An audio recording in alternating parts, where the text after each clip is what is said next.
Let's start. चलिए शुरू करते हैं आज का टॉपिक जो है बेसिकली हम बात करने जा रहे हैं जो कि बेसिक्स डेफिनेशंस हैं जो हमें थर्मोडायनेमिक्स में आगे काम आएंगी, ज़रूरी है। पहला, हीट क्या है। जब भी हम हीट के बारे में पढ़ते हैं, कभी भी केमिस्ट्री हो या कहीं भी हो, तो हमें देखने को मिलता है कि हीट क्या है करके। तो हीट ज़्यादा कुछ नहीं है। अगर हम हीट को समझें तो हीट का मतलब है कि जब एनर्जी का ट्रांसफ़र, यानी कि जब एनर्जी ट्रांसफ़र होती है कहीं से सिस्टम से या सराउंडिंग में, तो जो एनर्जी ट्रांसफ़र होती है वही हीट का फॉर्म है। जब एनर्जी ट्रांसफ़र, जैसे अगर सिस्टम से एनर्जी बाहर जा रही है तो ये जो ट्रांसफ़र है ये हीट क्रिएट करेगी। तो यही हीट क्या है, बेसिकली एनर्जी ट्रांसफ़र हम सिस्टम से सराउंडिंग। हम जानते हैं कि अगर हम किसी सिस्टम में काम करें तो बाहर का हिस्सा सराउंडिंग होगा, तो इस सराउंडिंग और सिस्टम को डिफ्रेंशिएट करने के लिए जो वॉल होती है उसको हम कहते हैं बाउंड्री वॉल। ये बाउंड्री वॉल है, ठीक है। तो इस बाउंड्री वॉल से ही हम हीट का फ्लो या उसको एडजस्ट करते हैं। हम बचपन से या पहले से ही जानते हैं कि जो बाउंड्री होती है बेसिकली हीट या तो अलाउ करेगी या हीट अलाउ नहीं करेगी। सिंपल सी बात है।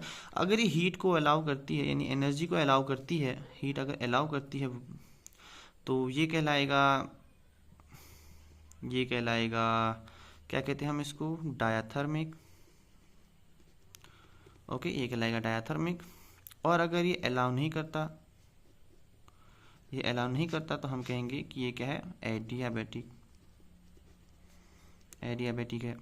अगर दो चार चीज़ें जो कि हम जानते हैं, जैसे अगर मैं कहूँ कि कोई भी जो प्रोसेस हो रही है, जैसे ये प्रोसेस हो रही है, अगर इस प्रोसेस में एनर्जी फ्लो हो रही है बाहर की तरफ को, यानी कि एनर्जी रिलीज़ हो रही है, अगर मैं कहूँ कि एनर्जी जो हो रही है वो रिलीज़ हो रही है, तो ये प्रोसेस क्या हो जाएगा, एक्सोथर्मिक हो जाएगा।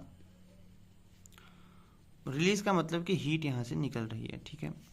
और अगर हम जानते हैं कि किसी प्रोसेस में एनर्जी की ज़रूरत पड़ रही है सराउंडिंग से, यानी कि एनर्जी जो हो रही है हमें एब्जॉर्ब हो रही है, ये क्या कहलाएगी, इंडोथर्मिक कहलाएगी।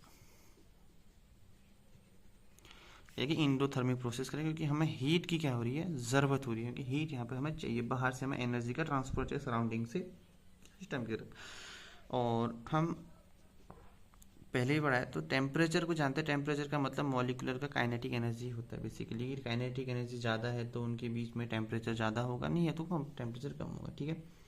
ये कुछ बेसिक से फंडामेंटल थी जो शायद आपको पता होंगे, नहीं तो हमने पढ़ लिया। अब अगली क्लास में हम देखेंगे मॉलिक्यूलर का इंटरप्रिटेशन हीट एंड वर्क के साथ क्या होता है, कि मॉलिक्यूलर वे में कैसे काम करते हैं।